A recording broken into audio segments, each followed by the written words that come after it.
So yesterday, the Cincinnati Bengals left tackle Orlando Brown Jr. gave his MVP for the training camp so far. And is it really any surprising that MVP ended up being Jonah Williams? Now, Jonah Williams had one of the toughest tasks this offseason.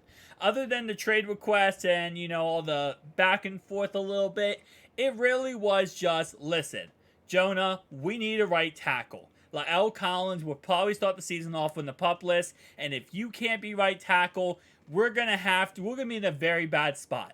And Jonah Williams has stepped up to the plate, has done everything we need him to do, and honestly, he has gone beyond the call of duty. Hearing what Frank Pollock has said about him, how he looks amazing. He's a little bit, there's things he needs to work on, but overall, he has looked at a very high level, switching from left tackle to right tackle. We have heard Teddy K talk about this, Alex Kappa, obviously defensive line, and more importantly, the star of this offensive line, Orlando Brown Jr., the brand new addition to the squad. Here's what he had to say yesterday when talking to Cincinnati Bengals Talk.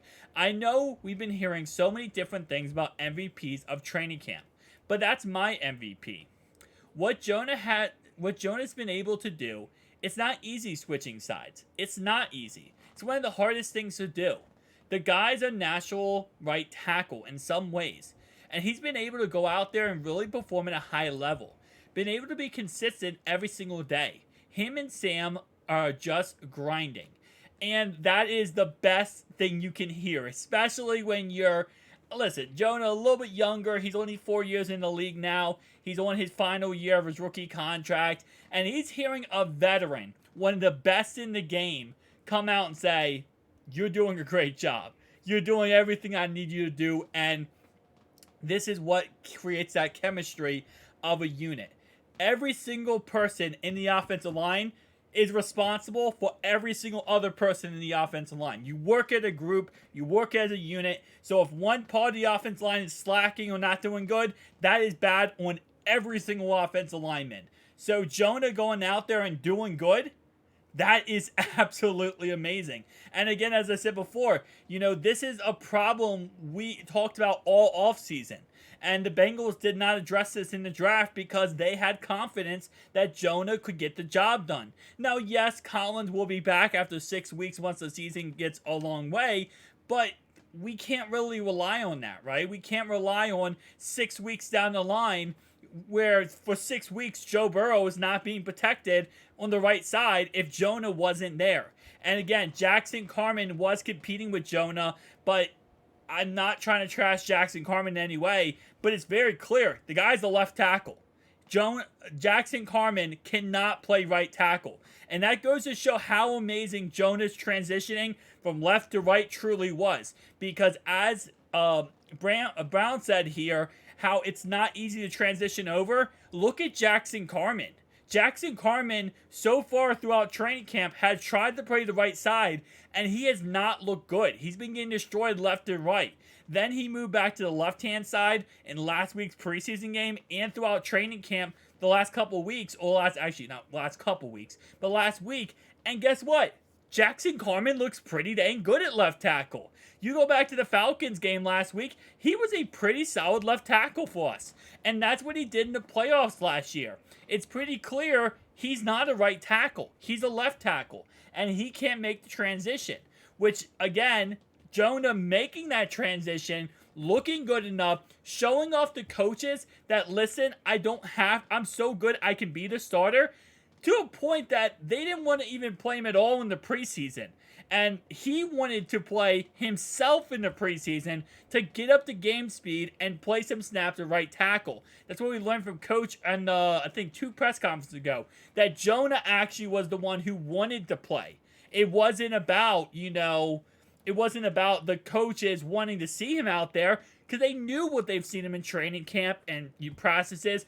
They have seen him perform at this high level, but Jonah wanted to actually get some play time. And yes, he only got a series or two. Actually, I think he got 1 series total. And surprisingly enough, he was the only starting offensive player throughout all of preseason. That's how crazy it is that, again, that goes to show how much he wanted to really continue to get better. And yes, he is in the final year of his contract, and there is chances that we're not going to be able to keep him after this year. I mean, if he does play amazing for us, maybe we try to work out a contract and try to move on from Collins. The problem with Collins is he's being paid per game, and it's really team friendly for us because if Collins doesn't play that many games, he doesn't call that much money, and it's also not like it's like a one guaranteed contract. It's not guaranteed at all. So we can move on from Collins at any time. While Jonah this year is a $12.6 million guaranteed fifth-year option, and then we'd have to sign him to a new contract. Again, like I said, it's very possible, though, that what the Bengals do here is they just go and draft someone in the first round next year at tackle, and they just replace Jonah Williams. But even that being said, Jonah's going to make a name for himself this year, and if he does, he's going to go get a contract somewhere. Okay, this is like a fact of the matter is, this is not just helping us out. Him performing like this, playing good, looking good, he's going to earn himself a contract somewhere and make some pretty decent money for another team if it's not for us. So overall wise, nice to see this in the aspect of he's going to continue his career. Where, this offseason we talked about if he doesn't, accept the change and he's kind of like wishy-washy, then guess what? He's going to probably be out of the league after this year.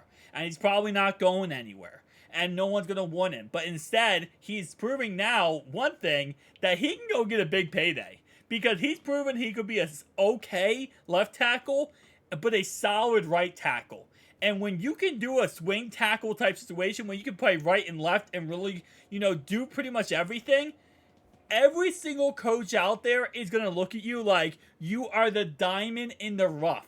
Like, you are the gem, you are the, jewel of the whole entire, museum.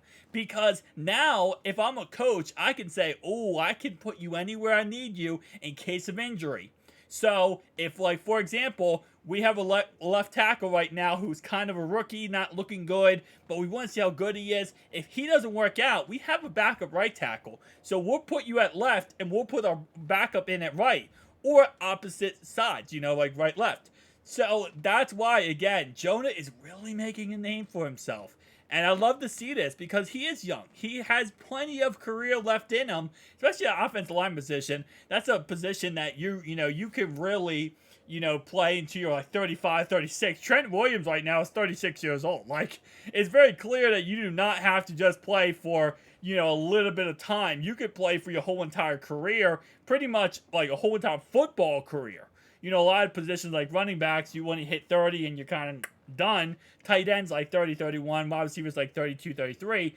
But, offensive linemen, defensive linemen, you could play for a long time and be very successful too. But anyway, guys, tell me down below your thoughts and opinions, though. Very awesome to see that the MVP is Jonah Williams. Peace out.